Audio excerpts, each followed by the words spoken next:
Kemudian perkara kedua yang kita perlu ingat adalah tugas. Baik, ingatlah tugas manusia di dunia adalah semata-mata untuk beribadah dan mentadbir dunia sebagai khalifah Allah.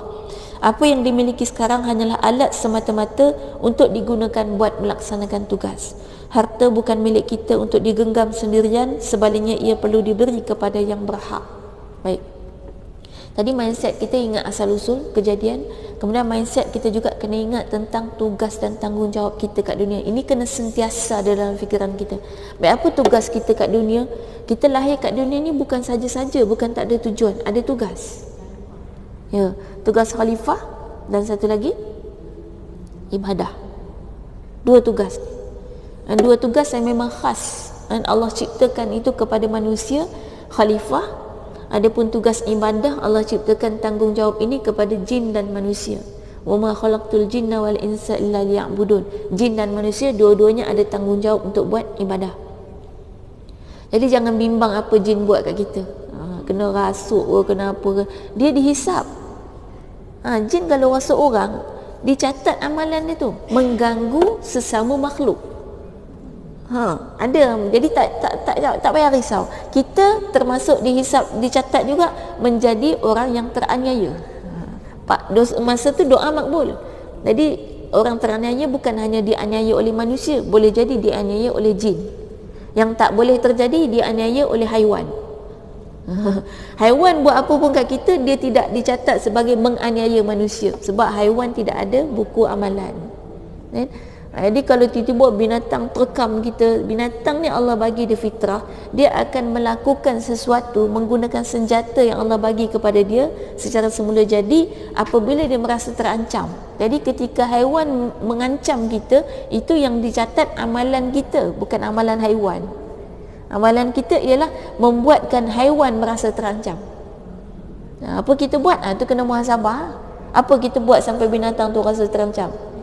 Dia satu ancaman, salah satu ancaman yang kadang kita tak perasan ialah perasaan benci.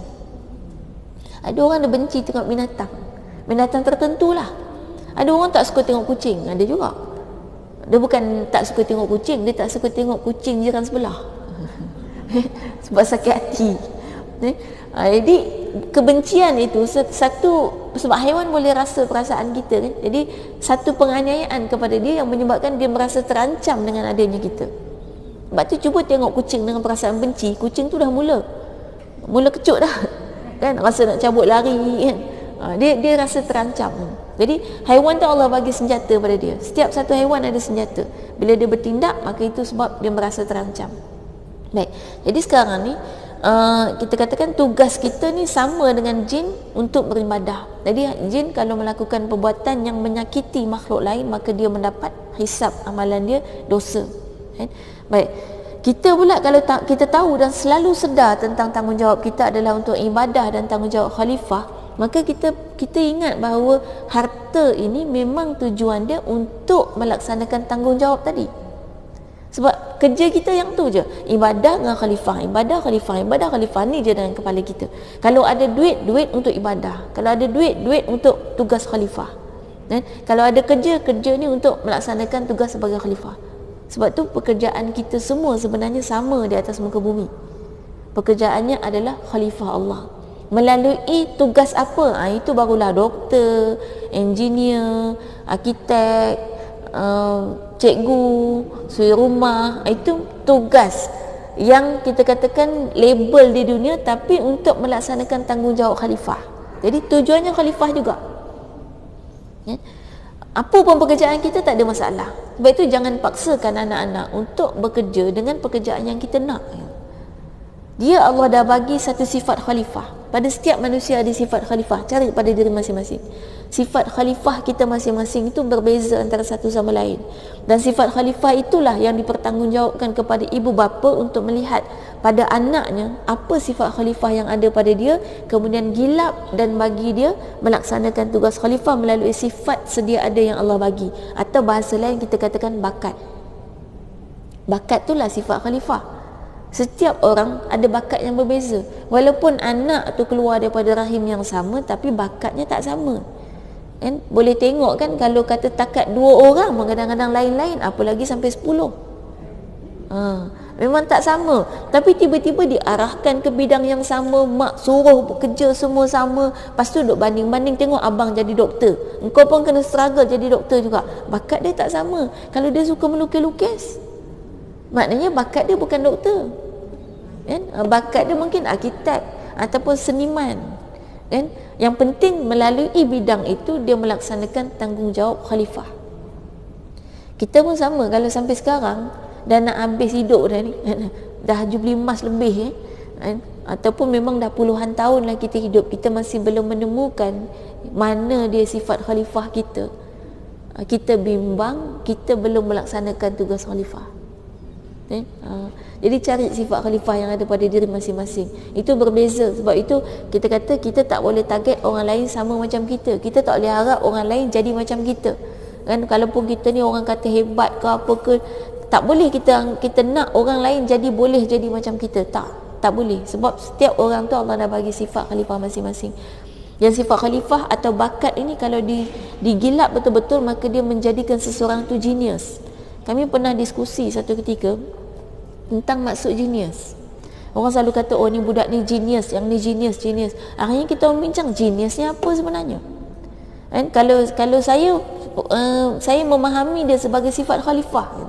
Jadi genius ni maknanya bukan hanya satu bidang. Bila sifat khalifah ada macam-macam bidang, kan? Maknanya setiap individu tu ada geniusnya. Maknanya semua orang genius.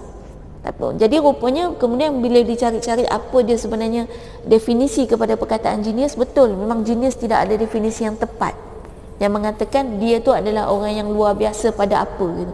Jadi genius tu boleh jadi genius matematik, boleh jadi genius memasak, boleh jadi genius melukis. Jadi maknanya luar biasa. Betul lah, maknanya dia adalah sifat khalifah, bakat tadi. Kita bila tak jumpa sifat khalifah tu, bila tak jumpa bakat tu, akhirnya genius tu tak keluar. Sebab tu orang kalau buat kerja semata-mata dengan minat tanpa bakat, dia tak dapat pergi on the top, dia tak dapat jadi the best. Sebab yang minat boleh tanam, bakat tak boleh. Bakat tu ciptaan Allah semula jadi. Macam orang bakat memasak, dia tak pernah belajar pun dia boleh jadi pakar masak, kan? Boleh cipta macam-macam. Saya tengok ada satu program kat Indonesia lah, memang dia selalu jemput orang-orang yang berbakat-bakat ni. Bila dia interview, memang kebanyakannya autodidak istilahnya. Kebanyakannya tu jadi dengan sendiri, kemahiran yang muncul sendiri. Maksudnya dia jumpa point di mana bakat dia, kemudian dikembangkan, tak payah belajar pun, dia terus jadi on the top, the best.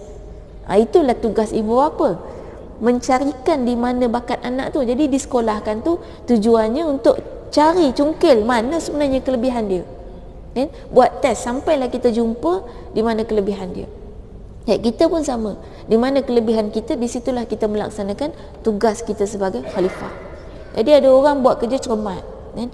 Bila dia buat kerja cermat, buat kerja kemas, tiba-tiba dia kena disuruh memasak. Kadang-kadang tak berapa nak kena bakat tu. Memasak kalau cermat sangat tak siap-siap.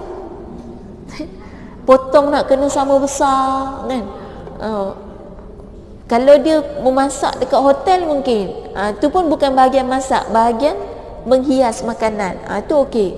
Tapi kalau masak, kalau bawang tu last kali hancur, nak buat apa, potong bagi sama-sama, kan? Jadi lambat, kan?